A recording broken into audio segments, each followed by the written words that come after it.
ಹರ ಹರ ನಮಃ ಪಾರ್ವತೀಪತಯೇ ಹರ ಹರ ಮಹಾದೇವ.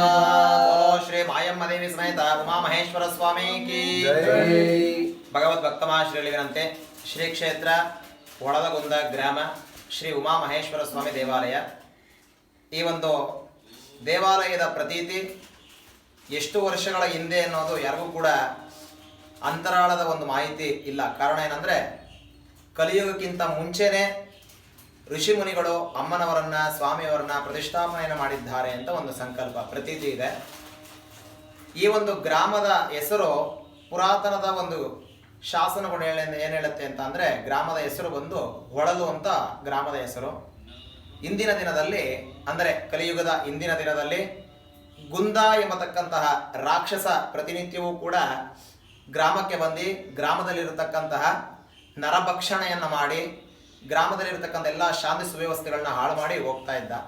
ಆ ಸಂದರ್ಭದಲ್ಲಿ ಎಲ್ಲ ಋಷಿಮುನಿಗಳೆಲ್ಲರೂ ಕೂಡ ಸೇರಿ ಭಗವತಿಯನ್ನ ಪ್ರಾರ್ಥನೆಯನ್ನು ಮಾಡ್ತಾರೆ. ಭಗವತಿ, ಈ ಒಂದು ಅಸುರನಿಂದ ಲೋಕ ಕಲ್ಯಾಣಕ್ಕೆ ಮಾಡುವಂತಹ ಎಲ್ಲ ಯಜ್ಞ ಯಾಗಾದಿಗಳು ಹಾಳಾಗ್ತಾ ಇದೆ. ಅದಿಲ್ಲದೆ ಒಳಲು ಎಂಬತಕ್ಕಂಥ ಈ ಗ್ರಾಮದಲ್ಲಿರತಕ್ಕಂಥ ಎಲ್ಲ ನರರ ಭಕ್ಷಣೆಗಳಾಗ್ತಾ ಇದೆ. ಇದನ್ನು ತಡಿಬೇಕು ಅಂತ ಹೇಳಿದಂಥ ಪಕ್ಷದಲ್ಲಿ ಅಮ್ಮನವರು ಪ್ರತ್ಯಕ್ಷವಾಗಿ ಅಸುರನನ್ನ ಸಂಹಾರ ಮಾಡೋದಕ್ಕೋಸ್ಕರ ನಿಲ್ತಾಳೆ.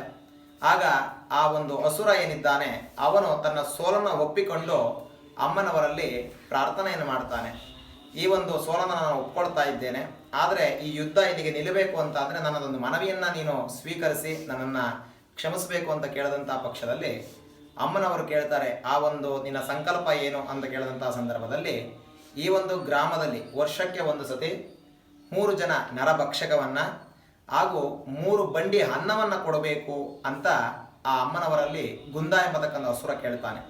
ಆಗ ಭಗವತಿ ಹೇಳ್ತಾಳೆ, ಈ ಒಂದು ಸಂಕಲ್ಪ ನಿನ್ನ ಮನಸ್ಸಿನ ಸಂಕಲ್ಪಗಳ ಆ ಒಂದು ಕೋರಿಕೆಯನ್ನು ನಾನು ಈಗ ತಾತ್ಕಾಲಿಕವಾಗಿ ನೆರವೇರಿಸಬಹುದು, ಆದರೆ ಮುಂದಿನ ದಿನ ಕಲಿಯುಗ ಪ್ರಾರಂಭ ಆದಂಥ ಸಂದರ್ಭದಲ್ಲಿ ಈ ನರಭಕ್ಷಣೆಯನ್ನು ಕೊಡೋದಕ್ಕೆ ಸಾಧ್ಯ ಆಗೋದಿಲ್ಲ. ಅದಕ್ಕೋಸ್ಕರನೇ ವರ್ಷಕ್ಕೆ ಒಂದು ಸತಿ ನಾನು ಈ ಒಂದು ಒಳಲು ಎಂಬತಕ್ಕಂತಹ ಗ್ರಾಮದಲ್ಲಿ ನಾನು ನೆಲೆಸದಂತಹ ಪಕ್ಷದಲ್ಲಿ ಅಸುರರ ಸಂಹಾರ ಗುಂದ ಎಂಬತಕ್ಕಂಥ ಅಸುರನ ಸಂಹಾರವನ್ನು ಮಾಡಿದಂಥ ಕಾರಣ ಒಳಲಗುಂದ ಅಂತ ಒಂದು ಗ್ರಾಮಕ್ಕೆ ಒಂದು ಪ್ರತೀತಿ ಬರುತ್ತೆ. ಹಾಗೆ ವರ್ಷಕ್ಕೊಂದು ಸತಿ ಆ ಒಂದು ಸಿಡಿಯ ಇಂದಿನ ದಿವಸ ಮಡೆ ಅನ್ನ ಅಂತ ಎಲ್ಲ ಗ್ರಾಮಸ್ಥರು ಸೇರಿ ಮಡೆ ಅನ್ನವನ್ನು ಮಾಡಿ ಮಡಕೆಯಲ್ಲಿ ಅನ್ನವನ್ನು ಮಾಡಿ ನಿನಗೆ ಅನ್ನ ಸಮರ್ಪಣೆಯನ್ನು ಮಾಡ್ತಾರೆ.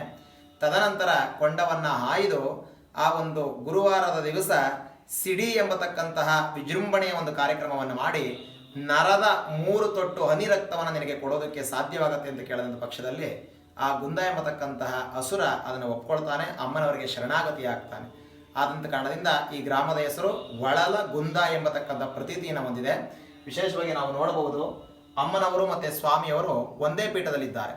ನಾವು ಯಾವುದೇ ದೇವಾಲಯದಲ್ಲಿ ನೋಡಿದ್ರೂ ಕೂಡ ಶಕ್ತಿಪೀಠವಾಗಿರತಕ್ಕಂಥ ಅಮ್ಮನವರನ್ನು ನಾನಾ ರೀತಿಯಾಗಿ ಕಾಣಬಹುದು. ಮಹಿಷಾಸುರ ಮರ್ದಿನಿ ಆಗಿರಬಹುದು, ಚಾಮುಂಡೇಶ್ವರಿ ಆಗಿರಬಹುದು, ಕೊಲ್ಲಾಪುರ ಮೂಕಾಂಬಿಕೆ ಆಗಿರಬಹುದು, ಹೊರನಾಡು ಅನ್ನಪೂರ್ಣೇಶ್ವರಿ ಆಗಿರಬಹುದು.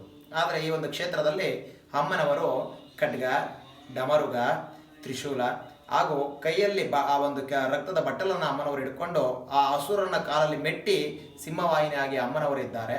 ಹಾಗೆ ಈ ಒಂದು ಗ್ರಾಮದ ಪ್ರಧಾನ ದೇವತೆಯ ಹೆಸರು ಉಮಾ ಮಹೇಶ್ವರ ಅಂತ ಹೇಳ್ತೇವೆ.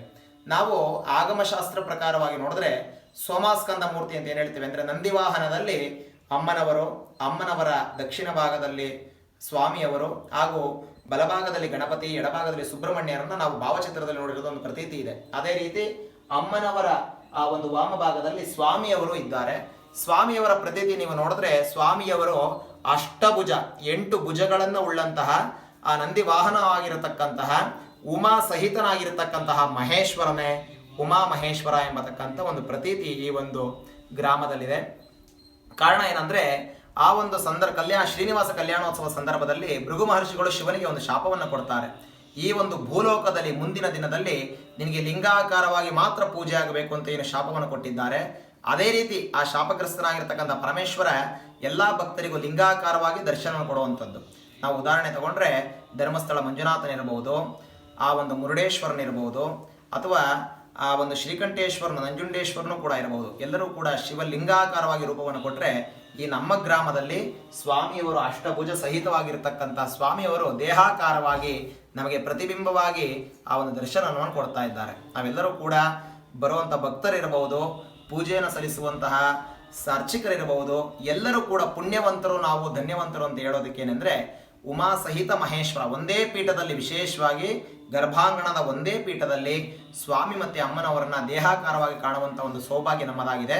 ಅದೇ ರೀತಿ ದೇವಾಲಯದ ವಾಮಭಾಗದಲ್ಲಿ ಗಣಪತಿಯವರಿದ್ದಾರೆ, ದಕ್ಷಿಣ ಭಾಗದಲ್ಲಿ ಸ್ವಾಮಿ ಸುಬ್ರಹ್ಮಣ್ಯೇಶ್ವರ ಸ್ವಾಮಿಯವರಿದ್ದಾರೆ. ಈ ಒಂದು ಕ್ಷೇತ್ರದಲ್ಲಿ ನಾವು ಸಪರಿವಾರ ಸರ್ವ ಅಲಂಕಾರ ಭೂಷಿತರಾಗಿರ್ತಕ್ಕಂತಹ ಆ ಸ್ವಾಮಿಯವರನ್ನು ನೋಡುವಂಥ ಅವಕಾಶ ಆಗಿದೆ. ಆದಂಥ ಕಾರಣದಿಂದ ಯಾವುದೇ ಭಕ್ತರು ಕೂಡ ಸಂತಾನ ಅಭಿವೃದ್ಧಿಯಾಗಲಿ, ಮದುವೆ ಕಾರ್ಯದ ಒಂದು ಪ್ರಯೋಗವಾಗಲಿ, ವ್ಯಾಪಾರ ವ್ಯವಹಾರಗಳಲ್ಲಾಗಿರಲಿ, ಮನಸ್ಸಿನಲ್ಲಿ ಮನೆಯಲ್ಲಾಗಿರಲಿ, ಯಾವುದೇ ತೊಂದರೆ ತಾಪತ್ರೆಗಳಿದ್ರೂ ಕೂಡ ಅಮ್ಮನವರ ಸನ್ನಿಧಾನಕ್ಕೆ ಬಂದು ಸಪರಿವಾರ ಸರ್ವಾಲಂಕಾರ ಭೂಷಿತನಾಗಿರತಕ್ಕಂತಹ ಮಾಯಮ್ಮ ದೇವಿ ಹಾಗೂ ಉಮಾ ಮಹೇಶ್ವರ ಇಬ್ಬರನ್ನು ಕೂಡ ದರ್ಶನವನ್ನು ಮಾಡಿದರೆ ಪೂರ್ವಜನ್ಮದ ಕರ್ಮಪಾಪಗಳೆಲ್ಲವೂ ಕೂಡ ನಿವಾರಣೆಯಾಗಿ, ಇಹಜನ್ಮದಲ್ಲಿ ಮಾಡಿರತಕ್ಕಂಥ ಅಪರಾಧಗಳೆಲ್ಲವೂ ಕೂಡ ಕ್ಷಮಾಪಣೆಯಾಗಿ ಭಗವತಿಯ ಒಂದು ಪ್ರೇರೇಪಣೆಗೆ, ಆಶೀರ್ವಾದಕ್ಕೆ ನಾವು ಪಾತ್ರರಾಗ್ತೇವೆ ಅಂತ ಈ ಮುಖಾಂತರ ಕೇಳಿಕೊಳ್ತಾ ಇದ್ದೇವೆ. ವರ್ಷದಲ್ಲಿ ವರ್ಷಕ್ಕೊಮ್ಮೆ ಅಮ್ಮನವರ ಬ್ರಹ್ಮರಥೋತ್ಸವ ಕೂಡ ಅತಿ ವಿಜೃಂಭಣೆಯಿಂದ ನೆರವೇರುತ್ತೆ. ಈ ಒಂದು ಸಂದರ್ಶನದಲ್ಲಿ ಹೇಳೋದೇನೆಂದರೆ, ಈ ಒಂದು ಒಳದಗುಂದ ಗ್ರಾಮ, ಕುಣಿಗಲ್ ತಾಲೂಕು, ಅಮೃತೂರು ಹೋಬಳಿ, ಈ ಒಂದು ಹತ್ತಿರ ಸಮೀಪದಲ್ಲಿರತಕ್ಕಂಥ ಒಳದಗುಂದ ಎಂಬತಕ್ಕಂಥ ಗ್ರಾಮದಲ್ಲಿ ಅಮ್ಮನವರು ನೆಲೆಸಿದ್ದಾರೆ. ಎಲ್ಲರೂ ಕೂಡ ಬಂದು ಅಮ್ಮನವರ ದರ್ಶನವನ್ನು ಮಾಡಿ ನಿಮ್ಮ ನಿಮ್ಮ ಮನಸ್ಸಿನ ಸಂಕಲ್ಪಗಳನ್ನು ಅಮ್ಮನವರ ಆ ಪಾದಕ್ಕೆ ಸಂಕಲ್ಪವನ್ನು ಇಡಿ. ನಿಮ್ಮೆಲ್ಲರೂ ಕೂಡ ಆ ಭಗವತಿಯ ಅನುಗ್ರಹದಿಂದ ನಿಮ್ಮೆಲ್ಲರ ಕಷ್ಟ ಕಾರ್ಪಣ್ಯಗಳು ನಿವಾರಣೆ ಆಗುತ್ತೆ ಅಂತ ಕೇಳ್ಕೊಳ್ತೇವೆ.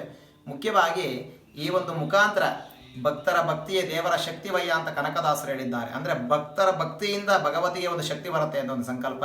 ತುಂಬ ಪುರಾತನ ಪ್ರಸಿದ್ಧುಳ್ಳಂಥ ಒಂದು ದೇವಾಲಯ. ಮುಂದಿನ ದಿನ ಭಗವತಿಯ ಸನ್ನಿಧಾನ ತುಂಬ, ಅಂದರೆ ಎಷ್ಟು ವರ್ಷಗಳ ದೇವಸ್ಥಾನ ಅಂತ ಯಾರಿಗೂ ಕೂಡ ಗೊತ್ತಿಲ್ಲ.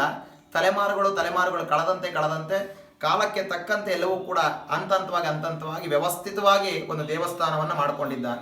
ಆ ಒಂದು ವ್ಯವಸ್ಥಿತವಾಗಿರ್ತಕ್ಕಂಥ ದೇವಾಲಯ ಮುಂದಿನ ದಿನ ಈ ಸಂದರ್ಶನವನ್ನು ನೋಡ್ತಿರ್ತಕ್ಕಂಥ ಭಕ್ತರಲ್ಲಿ ಕೇಳ್ಕೊಳ್ಳೋದೇನೆಂದರೆ, ಒಂದಲ್ಲ ಒಂದು ದಿವಸ ಈ ದೇವಾಲಯದ ಜೀರ್ಣೋದ್ಧಾರ ಕಾರ್ಯ ನೆರವೇರುತ್ತೆ. ಆ ಸಂದರ್ಭದಲ್ಲಿ ಈ ಒಂದು ಚಿತ್ರೀಕರಣವನ್ನು ನೋಡಿರ್ತಕ್ಕಂಥ ಭಕ್ತರು ನಿಮ್ಮಲ್ಲಾಗಿರತಕ್ಕಂತಹ ಅಳಿಲು ಸೇವೆಯನ್ನು, ಸಹಾಯ ಅಂತ ಹೇಳಬಾರ್ದು, ಭಗವತಿಯ ಸೇವೆ, ಅಳಿಲು ಸೇವೆಯನ್ನು ಜೀರ್ಣೋದ್ಧಾರದ ಸಮಯದಲ್ಲಿ ಮತ್ತೊಮ್ಮೆ ನಾವು ನಿಮ್ಮ ಮುಖಾಂತರ ಕೇಳ್ಕೊಳ್ಳೋದೇನೆಂದರೆ, ನಿಮ್ಮೆಲ್ಲರ ಸಂಕಲ್ಪದಿಂದ, ನಿಮ್ಮೆಲ್ಲರ ತನುಮನದನ ಸೇವೆಯಿಂದ ಈ ದೇವಸ್ಥಾನ ಆದಷ್ಟು ಬೇಗ ಜೀರ್ಣೋದ್ಧಾರವಾಗಲಿ, ವಿಜೃಂಭಣೆಯಿಂದ ಭಗವತಿಯ ದರ್ಶನ ಇಡೀ ವಿಶ್ವಕ್ಕೆ ಪ್ರಖ್ಯಾತವಾಗಲಿ ಅಂತ ಈ ಮುಖಾಂತರ ಕೇಳ್ಕೊಳ್ತೇವೆ. ಎಲ್ಲರಿಗೂ ಒಳ್ಳೆಯದಾಗಲಿ. ಸರ್ವೇ ಜನಾಃ ಸುಖಿನೋ ಭವಂತು, ಸನ್ಮಂಗಳಾನಿ ಭವಂತು. ಶ್ರೀ ಉಮಾ ಸಹಿತ ಮಹೇಶ್ವರ ಸ್ವಾಮಿ ದಿವ್ಯ ಚರಣಾರ ಬಿಂದಾರ್ಪಣಮಸ್ತು. ಜೈ ಹರ ಹರ ನಮಃ ಪಾರ್ವತೀಪತಯೇ ಹರ ಹರ ಮಹಾದೇವ.